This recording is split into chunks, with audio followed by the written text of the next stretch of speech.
The Story of Doctor Dolittle by Hugh Lofting. Originally published in 1920. I dedicate this story. There are some of us now, reaching middle age, who discover themselves to be lamenting the past in one respect, if in none other, that there are no books written now for children comparable with those of 30 years ago. I say written for our children, because the new psychological business of writing about them as though they were small pills or hatched in some especially scientific method is extremely popular today. Writing for children rather than about them is very difficult, as everybody who has tried it knows.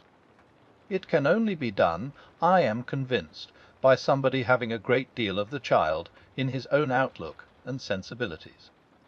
Such was the author of The Little Duke and The Dove in the Eagle's Nest, such the author of A Flatteran for a Farthing and The Story of a Short Life, such, above all, the author of Alice in Wonderland. Grown-ups imagine that they can do the trick by adopting baby language and talking down to their very critical audience. There never was a greater mistake. The imagination of the author must be a child's imagination, and yet maturely consistent, so that the White Queen in Alice, for instance, is seen just as a child would see her, but she continues always herself through all her distressing adventures. The supreme touch of the White Rabbit pulling on his white gloves as he hastens is again absolutely the child's vision. But the White Rabbit as guide and introducer of Alice's adventures belongs to mature grown insight. Geniuses are rare, and, without being at all an undue praiser of times past, one can say without hesitation that until the appearance of Hugh Lofting, the successor of Miss Yonge, Mrs. Ewing, Mrs. Gatty, and Lewis Carroll had not appeared. I remember the delight with which some 6 months ago I picked up the first Dolittle book in the Hampshire bookshop at Smith College in Northampton. One of Mr. Lofting's pictures was quite enough for me. The picture that I lighted upon when I first opened the book was the one of the monkeys making a chain with their arms across the gulf. Then I looked further and discovered Bumpo reading fairy stories to himself, and then looked again, and there was a picture of John Dolittle's house. But pictures are not enough, although most authors draw so badly that if one of them happens to have the genius for line that Mr. Lofting shows there must be, one feels something in his writing as well. There is. You cannot read the first paragraph of the book, which begins in the right way, once upon a time, without knowing that Mr. Lofting believes in his story quite as much as he expects you to. That is the first essential for a storyteller. Then you discover as you read on that he has the right eye for the right detail. What child-enquiring mind could resist this intriguing sentence to be found on the second page of the book?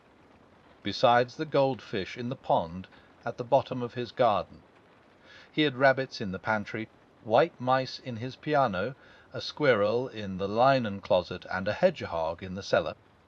And then, when you read a little further, you will discover that the Doctor is not merely a peg on whom to hang exciting and various adventures, but that he is himself a man of original and lively character. He is a very kindly, generous man, and anyone who has ever written stories will know that it is much more difficult to make kindly, generous characters interesting than unkindly and mean ones. But Dolittle is interesting. It is not only that he is quaint, but that he is wise and knows what he is about. The reader, however young, who meets him gets very soon a sense that if he were in trouble, not necessarily medical, he would go to Dolittle and ask his advice about it.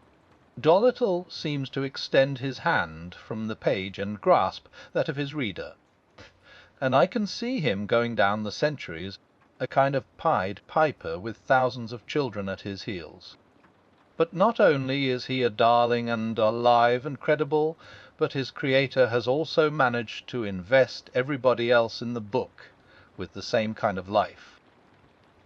Now this business of giving life to animals, making them talk and behave like human beings, is an extremely difficult one.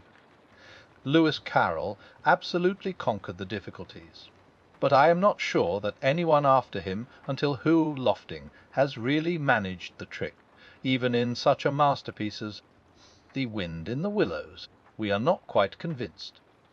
John Dolittle's friends are convincing because their creator never forces them to desert their own characteristics.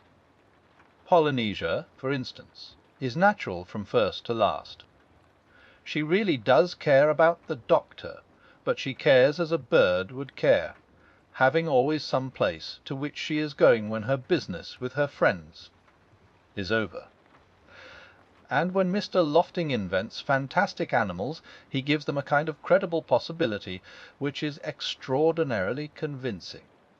It will be impossible for anyone who has read this book not to believe in the existence of the Pushmipalyu. Who would be credible enough, even were there no drawing of it? But the picture on page 153 settles the matter of his truth once and for all.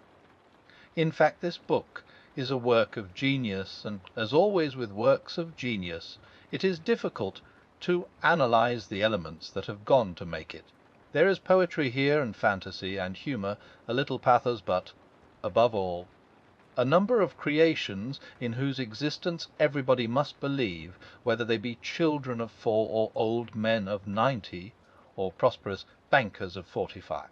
I don't know how Mr. Lofting has done it. I don't suppose that he knows himself. There it is, the first real children's classic since Alice.